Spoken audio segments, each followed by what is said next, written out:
Moving on. I'm so honored that Dina asked me to introduce our next segment. Las Locas Comedy needs no introduction, really, but I'm going to do it anyway because I put makeup on for this and it's early here. So I just want to, the spotlight for a minute. Las Locas Comedy, Chicago comedy showcase that highlights Latina, Latinx comedic talent and honorary locas per show.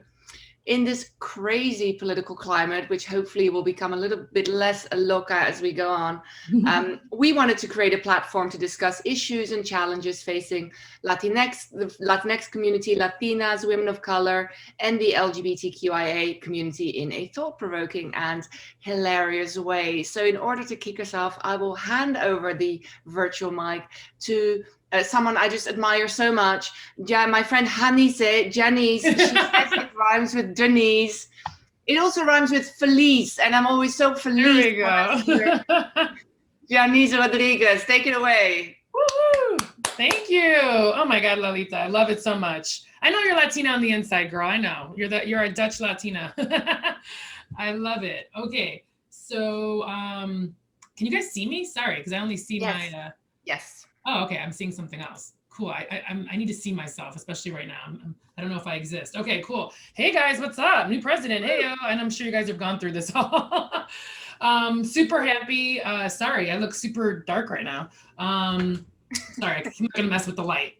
Thank you guys. Big claps up for Dina for putting this all together. What a crazy week. We need this, right? So thank you. I wanted to start off by saying I know there was a lot of like Latinx stuff in the news this week, but I still blame you white women, so it's fine. Thanks. That's a joke. Beep you. I love you. I love you. I do. Let's all come together. I thought you guys it was real quick to turn off the blame though, right? 2016 was like, it's white suburban women. And now it's like Latins in Florida. And I felt a little attacked. That's all I'm saying. So let's not blame anybody. Let's just all come together. Yeah, we're super excited to be a part of this. We're going to do, I'm going to tell a couple jokes. I'm going to introduce some other people that are what we call our locas for life. We've been doing this now, God, it'll be going on 4 years. So we're super excited. And then we're going to have our panel a little bit later. So just to kind of lighten the mood, tell some jokes. I don't know. I feel like I'm still like a little bit in shock. I've been on CNN watch. It got weird though, guys. I was like CNN, NBC, like I even watched Fox, guys. I even watched Fox just to make sure. I was like, am I still alive? I had to get a fix, man. I was a junkie this week. So it was crazy. I'm excited for everything. I'm excited for Kamala as a woman with a difficult first name. Thank you. I'm so excited. As you guys can see from my Zoom, yep, it's Janice, guys, not Janice. I've been correcting people my entire life. I actually let my 3rd grade teacher call me Janice for the entire school year.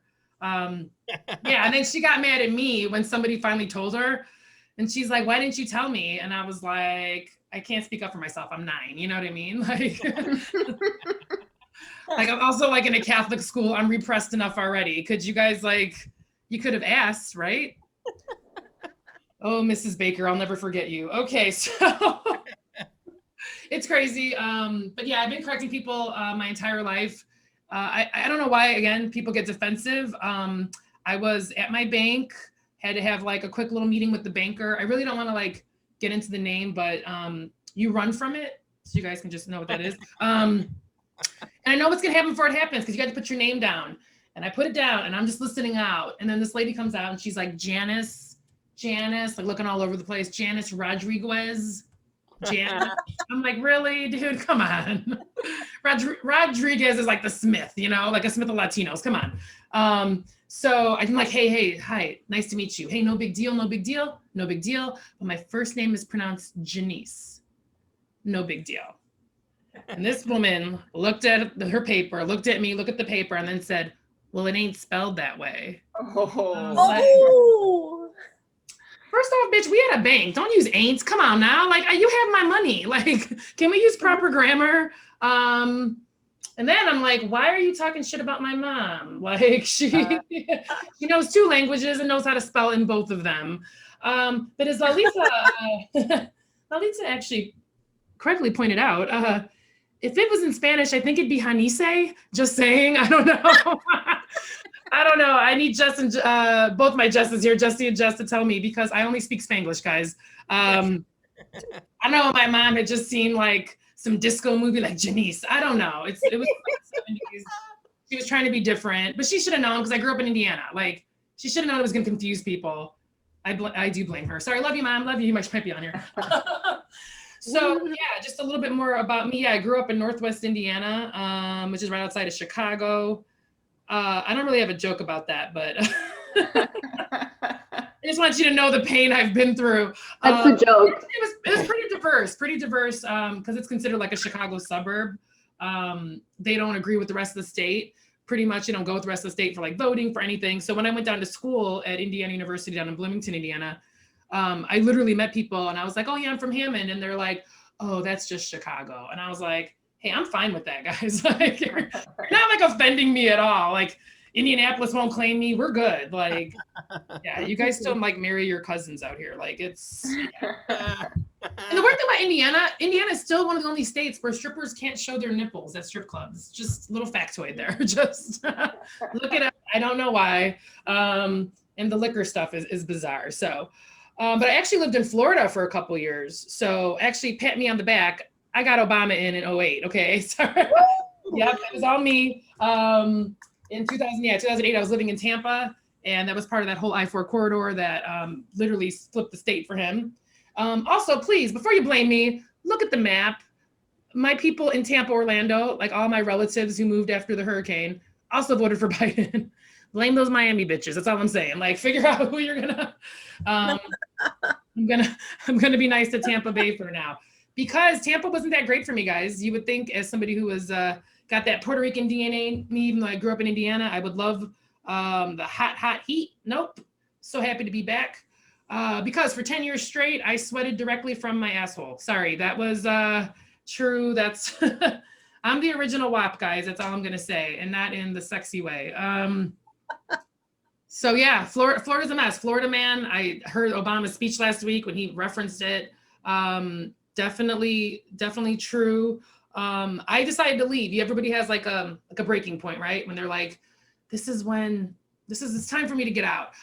It was when a man got charged with attempted murder for throwing a baby alligator through a Wendy's drive-through window. That was a deciding factor for me. Yeah. And I was like, dude, I will take a West Side gang war over being taken out by a baby reptile. That's all I'm saying. Like, I still need some street cred, you know? So that was why we came back here, and I've never been happier. I'm really proud of our city. I'm really proud of everything. I thought that everybody in Chicago was left like me. You start realizing some people don't agree with you, and then you delete them from your life. That's pretty much what I was drunk with power these last 6 weeks, you know, as people were revealing themselves on Facebook. So I have a whole group of triple Fs. That's what I call them. Former Facebook friends. Feel free to use it. My favorite one was a girl I've known for a really long time. She's good friends with my other good friends. So via, even though I had moved away for a while, we became friends. And what the straw for me on that was, oh my God, I can't believe they threw a brick through the Louis Vuitton window. Oh, these thugs are destroying downtown Chicago.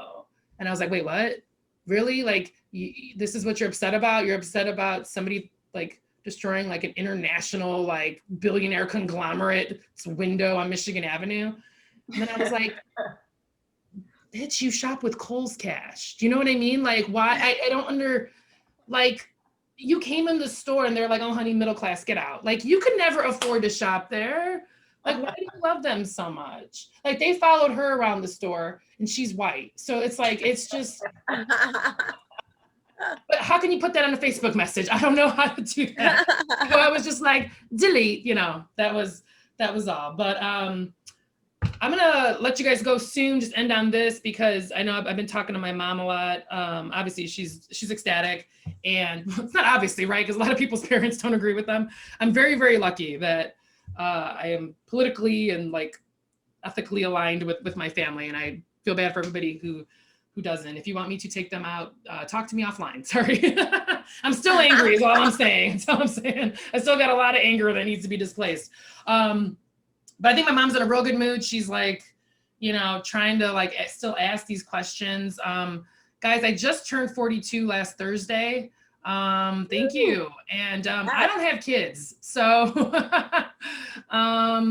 okay, thank you for clapping, Jesse. But it's messing up everything because, you know, in Latina years, I should be a grandma by now. Ooh, I hate that joke. Stereotypes are funny. Yeah. So, but in my mom's world, she really still thinks there's hope. You know, she sent me an article. Somebody that just had a baby at 45 that's kind of in our circle, and she's like, see, there's still a chance. And I was like, and there's still a chance you're gonna end up in a home. That's what I'm saying, so keep it up, you know. Carmen starting to piss me off. Yeah, it's getting kind of weird because last time I went to her house, my mom's a physical therapist, still working, I can't believe it, and she's retired. But anyway, she already had a what do you call it, the fever, the thermometer in the forehead. I'm walking in, I think she's checking us, we're all masked up, I'm gloved up, I'm like, you know, taking this very seriously. She takes my temperature, and I was like, Mom, I'm fine. And then I saw her write it down. And then I realized she was trying to see if I was ovulating. And I was like, you are crossing some boundaries with me, Carmen. I don't know how I feel about this. I'll be talking to my therapist about this on Tuesday.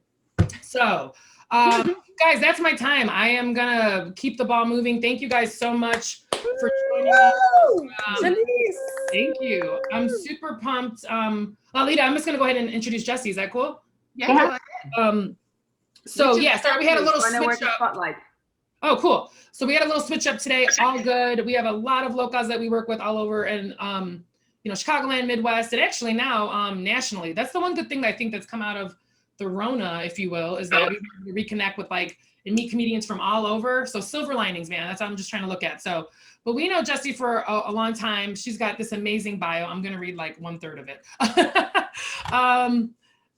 Let's see, Jessi Realzola. Oh my God, I'm so bad, dude. I'm so white. Realzola, right? Realzola. Boo! She's. Please correct me. I'm from Indiana. Chicago-based comedic actor, writer, improviser, and producer. She's graced the stages of Steppenwolf, Second City, I.O., the closed I.O. Poor little out, maybe not. That's another story. Annoyance, The Den, Crowd Theater. Oh my God, so many things. She's been a part of Chicago Women's Funny Festival. She's traveled all over the country. Performs with these amazing improv groups called Las Tinas and Ratas de Dos Patas and Geraldo. So definitely representing the Latinx comedic community in Chicagoland and nationwide. Cool. All right, we got it. So everybody start clapping now for Jessi. Say your last name for me. Realzola. Hey! Woo-hoo! I mean, that's how you're supposed to say it. I know that like most like people be like Realzola, so I just sound like Real and then Zola. Real and Zola. Okay. It's actually Italian. It's Sicilian, yeah. Hey. It's Sicilian. There's a grocery store out here by like the suburbs I live at, the Chicagoland suburbs, and it's owned by an Italian family that is Sicilian. And my grandfather used to be really good friends with the owner back in the day. You know, two old guys just talking. The old Italian guy talking to my grandpa in Italian, and my old Mexican grandpa talking to him in Spanish. And somehow they made this connection that the Realzolas are Sicilian, because he's like, there's tons of Realzolas down in Sicily. I promise you, you have family there. And we were like, yeah, you know, that's not something to brag about. That just means like some poor like Italian motherfucker went and took advantage of one of our indigenous women many years ago. Jesus. My name is like, my first full name obviously is Jessica. And I've always been super bad about it because it's been so Anglo. I think because my last name is so unique, I just wanted something cool like Erandi or Tenochtitlan, or, you know, I'll even take like Conchita, like honestly, like who doesn't love a Conchita, you know? And because it's Jessica, I just thought like, well, maybe my parents had some deep, like powerful meaning behind it, you know, like something that just like really spoke to them and like, you know, said like, yeah, this is it. Like, this is a name that I'm going to give my daughter. And I asked my mom that probably in my teens, because that's when I was very angsty, you know, like very mad that I wasn't a Maria or whatever. And I was like, Mom, like, why did you name me Jessica? And she was like, oh, you know, funny story. We were at the hospital and we were just going to name you Pamela. It is still my middle name. And I go, where the hell did you get that name? Like, oh, funny story. There's this show that I really like called Dallas, and the brunette was named Pamela. And so that's why your middle name's Pamela. And I said, cool, what about my first name? Oh, yeah, that. Then your uncle came and he was like, what about Jessica? And then we named you that. So that is a deep, powerful meaning behind my name. Jessica, just something that my fucking uncle came out of nowhere with. And Pamela, which I researched, she was the slutty bitch of Dallas. It's like foreshadowing, Mom. But no, I am married. I've been married. I just recently celebrated my 11th year anniversary. Woo! Yeah. I cut one. I always whenever I see like Latinos with like white people, I'm always like, what's wrong with you? Like, why don't our people want you? Cut to my husband is white, and what's wrong with me a lot. I also like, I think people just like kind of wonder like, why do Latinos like, why Latinx people like marry white people? And it's a very simple like answer. It's just like, we want a green card, or we want health insurance. Lucky for my husband, I needed both. He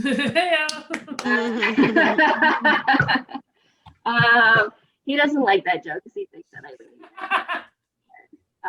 which I did. He's such a nice guy. He's literally like, I think that people ask me all the time, like, what is like the biggest thing, or that you can tell people about like marriage or being married for so long. And a lot of people just say like compromise. And I'm just like, cool. Or you can find yourself a man that you will break down for years, and eventually he will just adhere to whatever you say. And I've spent many years just kind of like telling my husband that he's dumb, to the point that he thinks he needs me to function. That's it. I just make him believe that.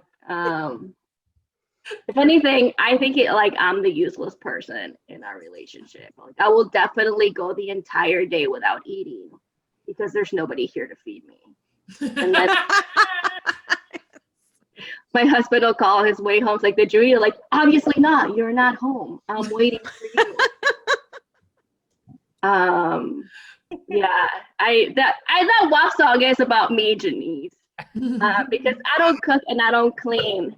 But let me show you how I got this tattoo to make sure that my husband and I are bound together forever. I think when people look at me sometimes, they just don't know, like, ethnicity-wise, or just kind of like where in the map of the like shade of brown I'm at, I was recently in an Uber, and I was, going to my destination, and my Uber driver and I got to talking, and he was telling me that he's from Kenya. We're having a nice conversation, and he goes, what are you? And I go, oh, like ethnicity-wise? He goes, yeah, what are you? And I go, well, why don't you guess? And he goes, well, if I had to guess, I would say that you are half white and half Indian because you're pretty. And I was like, oh, backhanded compliment? No, I said, no, actually, I'm 100% Mexican. I was born and raised in my country. And he's like, no. He turned around and he wasn't even driving anymore. He's like, no, it can't be. I don't believe it. No. And I was like, yeah, I am. He goes, but I don't believe it. But you are so pretty. And another backhanded compliment. Yeah, it's hard. And I said, yeah, I don't really know like what to say to you. Like, either you just called every Mexican woman you've ever met a fucking dog, and you found the one like troll that looks trolly, or you're just an asshole. It doesn't look good for you, sir. My husband is white, but he's not like 100% white. He's like half Albanian, and half hillbilly. And I say that like full knowing, like I'm not making fun of his family. They just go out there. Like my mother-in-law says, like I'm a redneck, like with such gusto and pride. I would like if she could say that. Like her and an astronaut have the same kind of pride in what they are. And it was a problem at the beginning of our relationship because as an immigrant who has come to this country, English being your second language, knowing how to speak English properly was like a facet that is taught to you to just like, it's so important. And then when you meet rednecks for the first time as an immigrant, it is so shocking to realize that they don't care about the English language. The biggest thing I had to wean my husband out of is saying brung. Like, I brung this, I brung that. And I was like, what is that? Like, English doesn't even have, like, you know, conjugations like in Spanish. All you'll have to know is know how to do, like, present, past, future, like, I brung. Like, I was introduced to sweet tea by his redneck family, which I had seen on TV, but once you actually taste it, you're like, oh, this is the devil's juice. This will give you diabetes. And it's been very fun this election, just interacting with them on social media, because one of his sisters is a huge redneck. Her husband has a huge Confederate flag tattooed on his forearm. Oh, God. Yeah.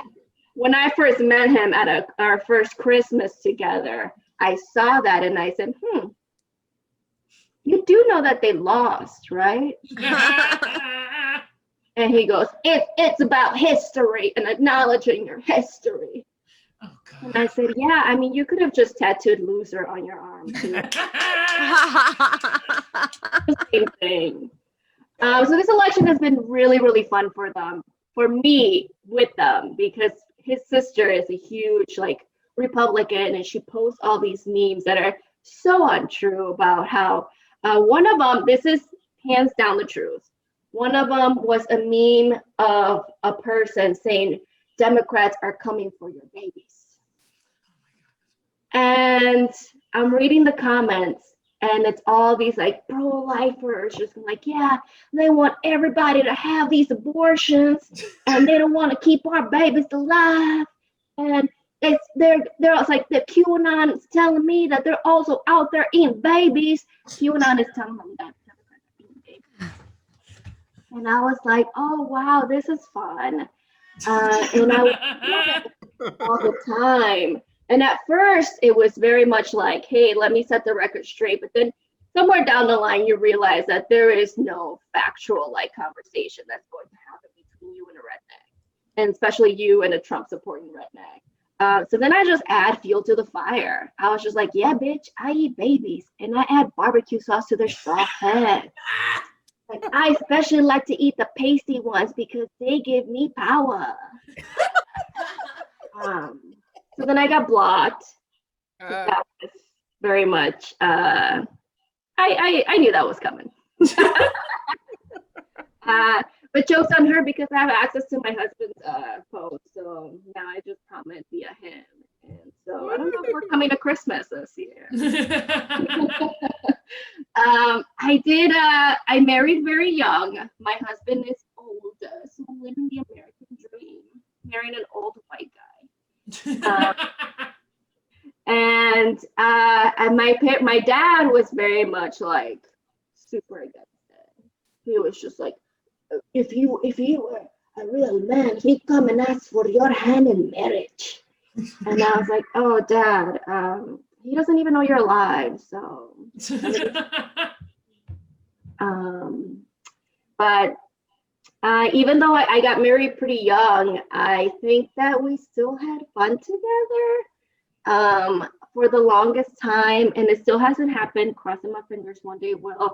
I've been trying to convince my husband for us to go to a strip club together. Obviously not in Indiana since they don't let them show. Right. But I think it'll be a fun experience more than anything. Like if there's anything that brings me joy, is just seeing my cousin be uncomfortable. And I would like to have that situation where we're both sitting like next to each other, and there's this lady that just comes up and be like, "Want to lap dance?" And I'll be like, "Yeah, he does want to lap dance." He's like, "Do you like me, Daddy?" I'm like, "Yeah, bitch, Daddy likes you." He's like, "Hey." It's like, "Do you want to give me some money?" And he's like, "No, bitch, hold on. I mean, you got a mortgage to pay. Why don't you snap your nalgas over there?" I'll leave you with this. I'll leave you with this. I want to go on a cruise one day with my husband. Well, he's trying to convince me to it. He's been trying for years, and I don't want to because I don't know how to swim. And I am just perpetually scared that we're going to become that like Mexican Albanian Titanic, where we're just gonna sink, and then it's just going to be like us in the middle of sea. And I told him, I said, "You know what, boo? If that happens, I will definitely go rose on your ass. I will make you hold me up in that goddamn door." And I was like, "Oh, babe, I'll never let go. Not until help arrives, and then you can let go and then like get off." Thank you. Give it up for Jessi Realzola. I'm gonna keep it simple. Oh my God, so many parallels. My husband is also of the Caucasian persuasion. And yeah, his family is a trip. So I don't know. I think holidays are out for the next 4 years is all I'm saying. I've got a lot to forgive. I was like, I remember you sent that email and it still hurts. So yeah, we'll see. We'll see if we're on a path of forgiveness, and I don't know if that's going to happen. But real funny, they need our help now, right? Because I got to probably going into assisted living soon. Isn't that funny? Now you need the Puerto Rican daughter-in-law to come in and start helping. Yes. I'm a Scorpio though, bitches. I never forget. That's all I'm saying. It's one of my superpowers. I will bring up some shit from 12 years ago, and I will remember the exact day, the song that was playing. I'm telling you, it's a superpower. One more time, guys, for Jessi, man. Oh my God. I love it. Woo. Okay, so we're gonna end the show with, man, this is like the Triple J show. We have another Jessica, but don't call her Jessica. She'll kill you. Jess Martínez. She's my co-producer. She's an amazing comedian. I'm gonna read some more about her because I don't know her, but she's graduated both the Second City Training Center and Feminine Comique stand-up programs. She's been all over the city. She was just producing Overtime at Laugh Factory before the Rona. We'll see. Hopefully that's coming back soon. Also an assistant producer on the Moth Story Slam in Chicago. Trying to make sense of the craziness world around her. She keeps me young because I'm getting old and bitter. So I'm so happy to be working with her. So everybody start clapping now for Jess Martínez. Woo-woo. Hi. Hello. Oh my goodness. How are you guys? How are you guys doing? You guys doing okay? Yeah. You guys hanging in there? Sprinkles. Such a weird question to ask these days, I feel like. My friend the other day was like, "How are you?" I was like, "I'm here." You just start listing things that you did that day. You're just like, I took a shower this morning. I went outside. The weather's nice. Yeah, you just sound like a 5-year-old who like doesn't know how to have a conversation. It just keeps talking anyway. It's crazy. It's crazy. Do you guys hear about COVID? Did you guys hear about this? Kind of insane. COVID, kind of crazy. Yeah, I actually lost a cousin this summer. Sorry, she's not dead. I just blocked her. Lost a couple cousins that way. Sorry about that.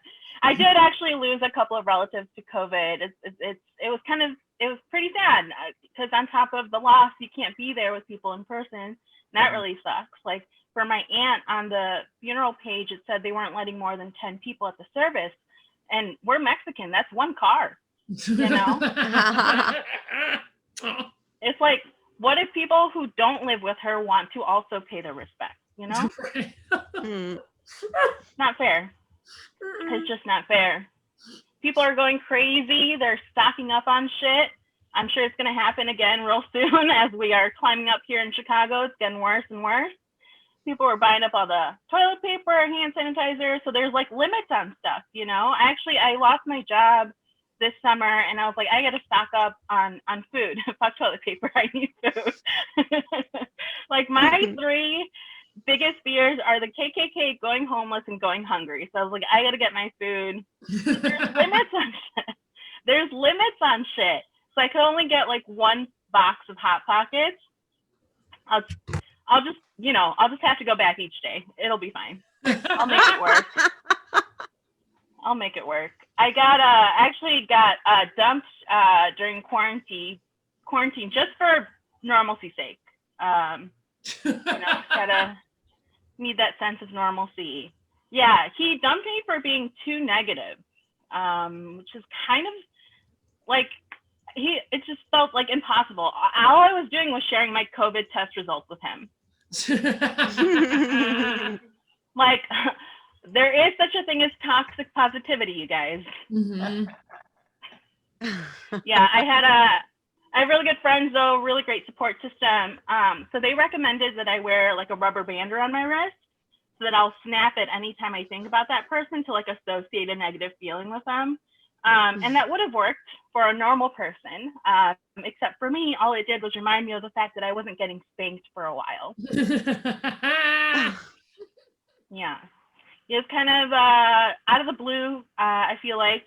So I felt like things were going really well, and then he just turned around and ended it. And I would have been more upset if I wasn't so impressed with his use of misdirection. Now, for those of you who aren't familiar with comedy writing, misdirection is a technique in comedy where you think a joke is going one way, but then it ends with you crying over a guy who's obsessed with the Joe Rogan podcast. Right? And it's like, whoa, I did not see my life going this way. Oh, God. Yeah, I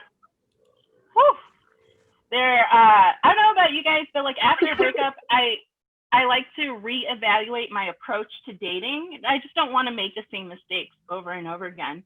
So I think this time around, I'm going to go strictly for hot guys with money.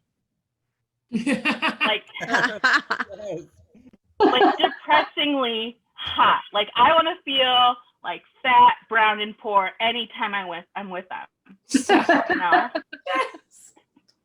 I'll let you know how that goes later. We'll see how that works out.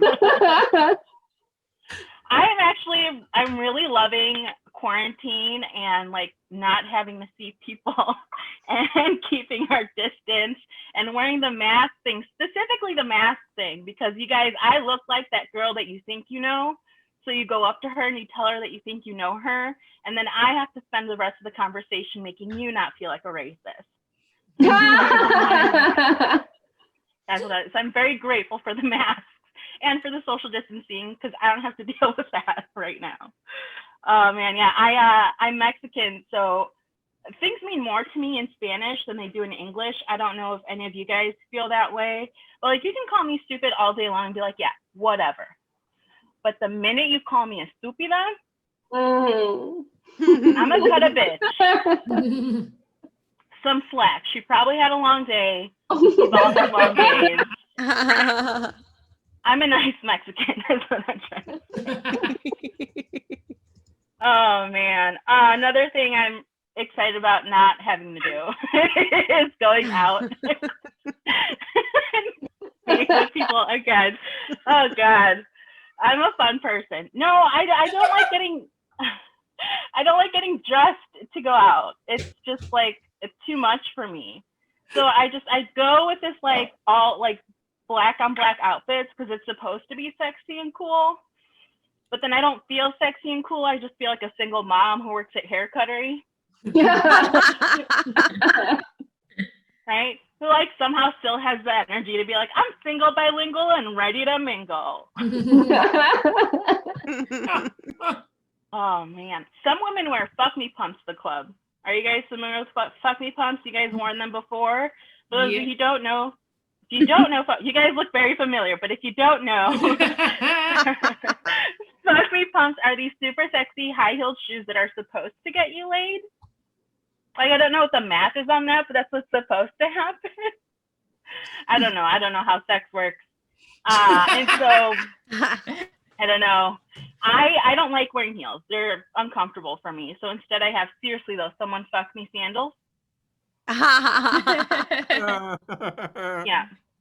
And if I'm feeling a bit more casual, a bit more laid back, I do have, it could literally be anyone flip-flops. That's my laid back voice for you. Oh man. Yeah. Anyone else here gained the COVID 237 pounds? Huh? Yeah. And it's COVID 237. Yeah. Just doubled my weight this past year. Just 1 pound for every day we've been in quarantine, you know? I think that's fair. I think that averages out. You guys, I'm so obsessed with food. I'm so obsessed with food. I still think Orange Theory Fitness is a frozen yogurt place. It gets me every time. It's like Orange Theory, yes. Fitness, nah, fuck that. No. I'm more of a berry blast kind of girl, not a booty blast kind of girl. You know what I mean? I'm not a foodie though. There's a difference between me and a foodie, and that's the garnish. and that I also eat the garnish.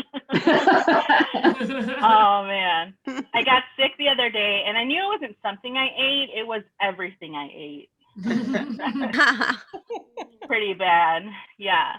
I realized I had an unhealthy relationship with food when I had my first orgasm at Bang Bang Pie Shop in Chicago. It is. Yeah. The guy hands me my order and he goes, I threw in an extra slice of pie on the house, and you guys, I came so hard. I literally banana cream pied myself. Oh God. Yeah. I guess what I'm trying to say is, like, if you wrote a movie about my life, you could call it Life of Pi, right? Or like 50 Shades of Guac because I'm Mexican. Right? Or my favorite is 10 things I ate in my room. Thank you guys so much. Have a great rest of your pandemic. Yes. Yes. Oh my God. Thank you guys so much. That's our show. And I think, I don't know if Lalita or Dina's going to take it over, but if you guys clap one more time for Las Locas Comedy, thanks for having us. Thanks. Woo-hoo. Woo! Thanks so much, Janice. That was fantastic.